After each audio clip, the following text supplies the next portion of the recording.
I remember arcades being a lot cooler. Hello, my baby. Hello, my honey. Hello, my ragtime gal. Son, you've kissed my wife. Baby, my heart's on fire. A review of a figure donated by viewers. Marvel Legends, Marvel Supervillains, Marvel's Arcade. Did we mention it's Marvel? Who is Arcade, you ask? First appearing in comics in 1978, he is just a jerk who makes theme parks full of death traps, and that's it, really. He looks like Alfred E. Newman with orange hair, and he's supposed to be really intelligent, but there's little evidence of that in any of his appearances.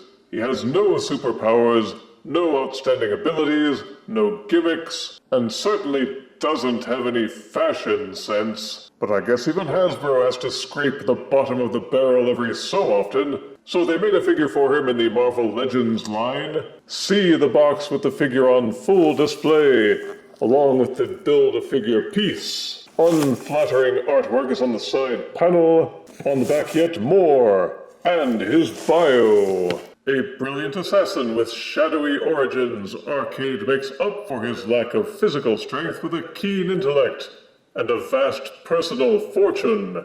Also a peek at the other figures in this set, which you'll have to collect in order to assemble the Xemnu figure. Quite the loser villain bouquet here. Did they really think people were going to buy all these Z-listers just to assemble a Wampa? But they repeated the art on the other side panel, just in case you missed it. So let's get Arcade out and see if he's just a token.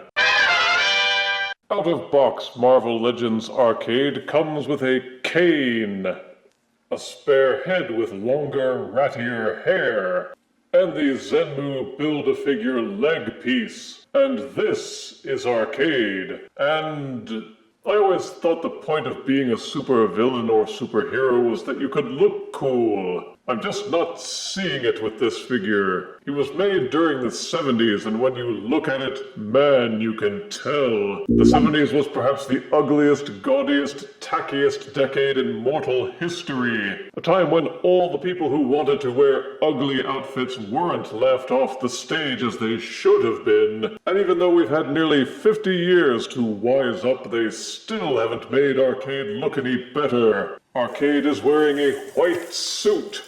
White pants, white jacket, white vest, and a green shirt. He's got a gigantic yellow bow tie with red polka dots, and platform shoes. Dressed in this getup, it's just not possible to take him seriously as a supervillain. He looks like a carnival barker or a clown, and while the Joker was able to pull off a menacing look, Arcade's head sculpt makes him look like a ginger Alfred E. Newman.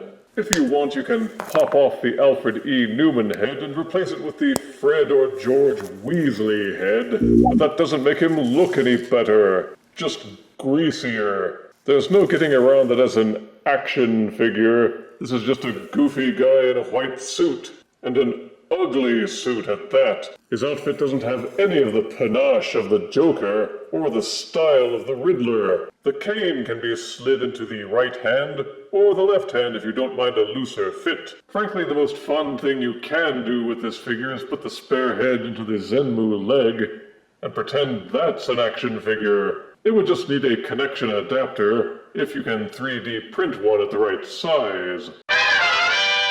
Arcade's articulation is fairly standard with a ball-socketed and hinged neck that will rotate and tilt up and down, soft ratcheted shoulders that rotate fully and splay in and out, upper bicep swivel, double-jointed elbows, the wrists will swivel and also fold in and out, full waist rotation, universal hinged legs that will kick forwards, but not backwards much because there's a butt flap in the way, rotation at the upper thigh, double-jointed legs. Platform shoes will tilt down and up, but the cuff of the pants gets in the way a lot. The feet will also tilt from side to side. There are also 3mm ports on the bottoms of the feet to use with figure stands. The whole figure feels like it's made of the softer, more rubbery material, and it's really a pity that the feet can't tilt more. It stops him from getting into any dynamic crouches. You can still get him into a variety of super poses, which doesn't make him any more convincing as a super villain.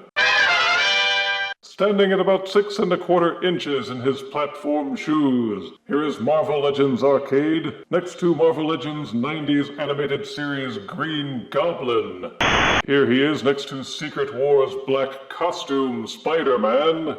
Here he is next to Team Fortress 2's Blue Pyro. And next to this 70s classic arcade game.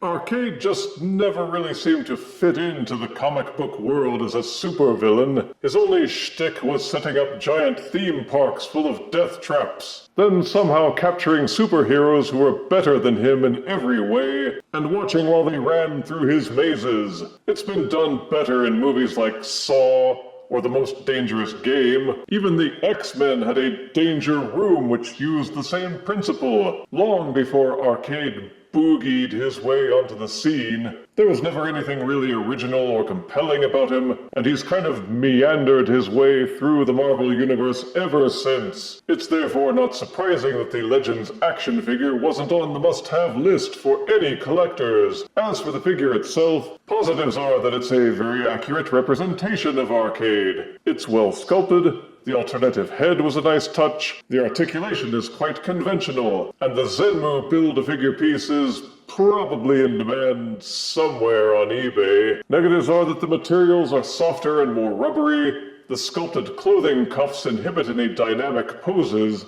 and as a character, Arcade is just a goofball nobody. For all the exterior 70s flamboyance, his figure merits a dishonorably average score of 5 out of 10 deaths. Mediocrity is his crime. It is also his punishment. If you refuse me, honey, you lose me, then you'll be left alone, oh baby, tell 'em all, and tell me I'm your own.